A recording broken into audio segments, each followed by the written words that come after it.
Bismillahirrahmanirrahim. Assalamu alaikum dear students. My name is Aisha Salim. I hope you all are fine and doing well.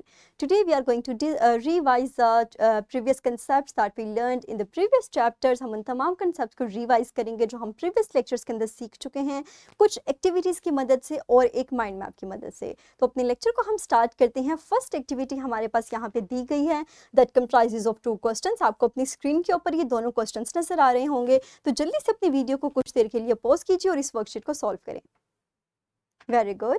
So next हमारे पास activity दी गई है, you have to compare the 2 main types of the wind turbines जो हमने अपने previous lectures के अंदर discuss की थी। The first one is the horizontal axis wind turbine, the second one is the vertical axis wind turbine. So quickly pause the video for few minutes, write the description along with the advantages.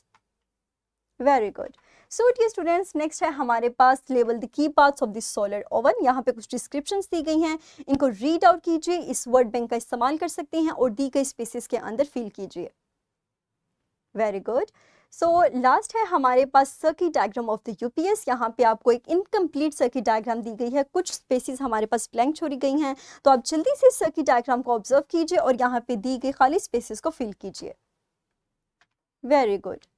So dear students, last पे हम discuss करते हैं अपने कुछ concepts को जो हमने अपने चैप्टर के अंदर कवर किए थे। तो basically our current chapter is about technology, जिसमें हमने डिफरेंट एवरीडे लाइफ के अंदर इस्तेमाल होने वाली टेक्नोलॉजीज़ को भी डिस्कस किया था, जिसमें सबसे पहले हमारे पास था bioplastic, that is basically the biotechnology.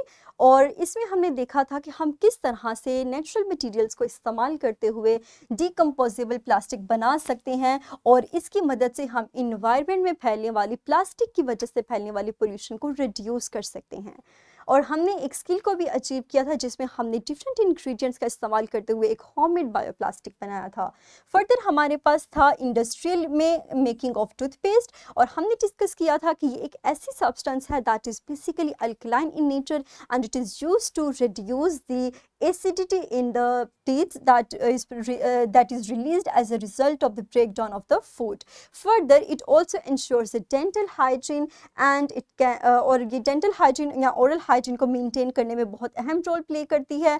उसके अलावा हमने डिस्कस किए थे सोप को और डिटर्जेंट को। These both are the 2 products that is used for the cleaning purposes and और हमने एक स्किल के ज़रिए से देखा था कि किस तरह हम होम मेड सोप को बना सकते हैं और हम इसको डेली लाइफ के अंदर बहुत सी डिफरेंट पर्पसेस के लिए इस्तेमाल करते हैं, जिसमें वॉशिंग है, क्लीनिंग है, डिफरेंट और भी बहुत से पर्पसेस हैं।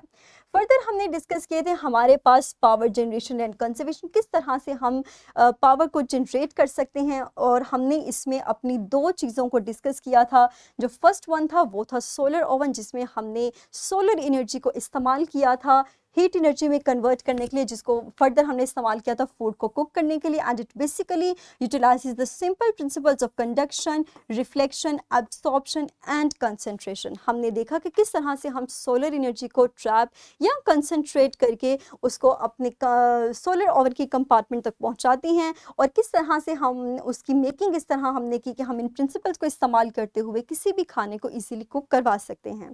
फर्दर हमने इसके साथ एक स्किल अचीव किया था that is relevant this knowledge, जिसमें हमने इस नॉलेज को अप्लाई करते हुए जिस मॉडल को प्रिपेयर किया था।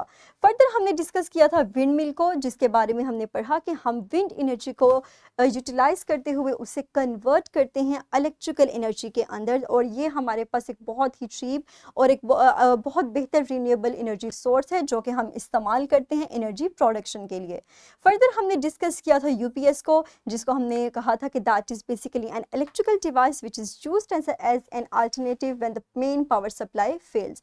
ये हमारे पास उसकी सर्किट डायग्राम थी which basically composed of the battery, inverter और उसके अलावा हमारे पास स्विच। ये तमाम कंपोनेंट्स हमारे पास मिलकर यूपीएस की वर्किंग को पॉसिबल बनाते हैं, ताकि किसी भी किस्म के मेन सप्लाई फेलियर की केस में एनर्जी को, इलेक्ट्रिसिटी को फ़ौरन से सप्लाई किया जा सके।